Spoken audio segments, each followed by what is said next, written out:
Pergunta: porventura os teosofistas não têm razão quando alegam que o homem pode lograr a sua redenção espiritual dispensando a prática mediúnica? Ramatiz: desde que os homens cumprissem integralmente os ensinamentos ministrados em todas as latitudes geográficas por instrutores espirituais como Hermes, Orfeu, Moisés, Krishna, Zoroastro, Forri, Confúcio, Buda ou Jesus, é óbvio que eles poderiam dispensar o complexo processo da mediunidade, envolvida com os espíritos sofredores e rebeldes, que às vezes os conturbam. Então, a humanidade desenvolveria a sua mediunidade somente no plano da intuição pura, tal qual acontecia a Jesus, que podia conversar com os anjos, embora o seu espírito estivesse enclausurado na carne.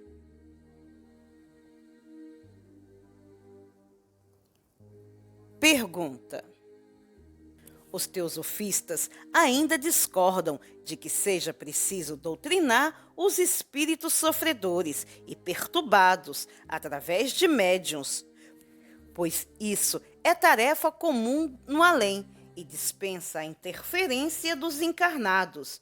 Que dizeis?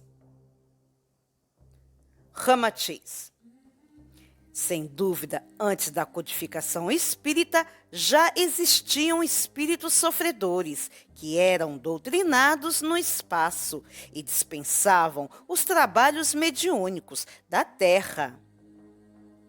Mas, em face da época profética de fins dos tempos, a seleção espiritual, além da carga magnética inferior que satura todo o orbe, os mestres siderais autorizaram a eclosão da mediunidade entre os homens, a fim de cooperarem espiritualmente na redenção dos seus irmãos infelizes e desencarnados.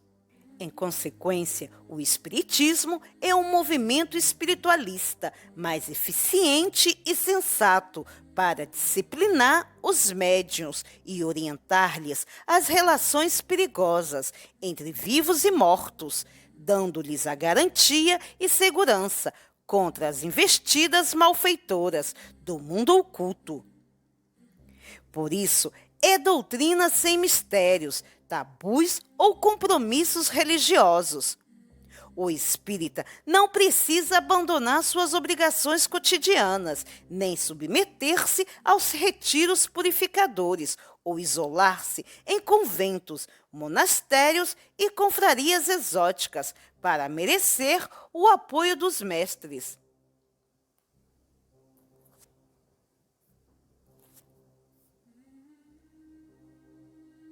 Pergunta: dizem os teosofistas que a libertação espiritual só é possível através da autotransformação ou autodiscernimento e não pela prática mediúnica.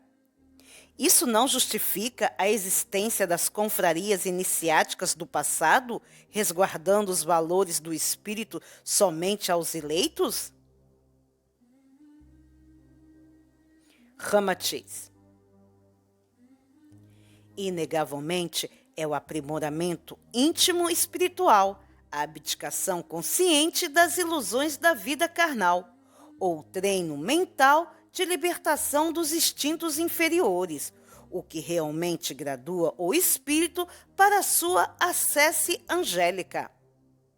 O espiritismo, embora seja doutrina vulgarizando os segredos iniciáticos à luz do dia, é a clareira que se abre na escuridão do ceticismo humano para mostrar a todos os homens a estrada larga da vida imortal. As velhas escolas espiritualistas só puderam iniciar os homens que já revelavam qualidades ou tendências para o conhecimento superior. Admitiam exclusivamente os discípulos de capacidade psíquica e adestramento mental que já pudessem corresponder aos testes severos e arguições complexas exigidas pelos mestres dessas confrarias. Os candidatos eram selecionados através de provas que lhes identificassem as qualidades superiores. Mas os céticos, os curiosos e os menos aquinhoados em espiritualidade, isto é, os que mais precisavam de esclarecimento espiritual, esses ficavam à margem, reprovados pela sua insuficiência. Enfim, eram admitidos os mais esclarecidos e desaprovados, os mais necessitados.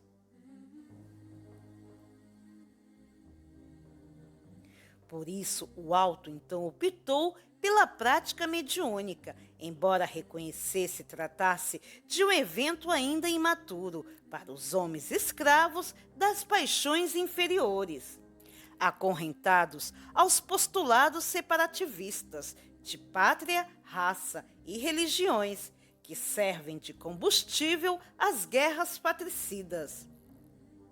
A mediunidade, portanto, é recurso de emergência, espécie de óleo canforado, para erguer a vitalidade espiritual do terrícola e mantê-lo desperto para a severa arguição do juízo final.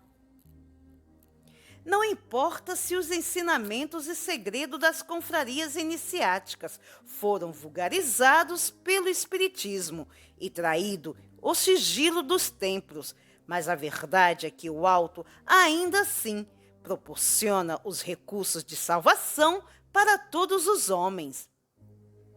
Então, salve-se quem quiser, mas o Senhor tudo fez para não perder uma só ovelha.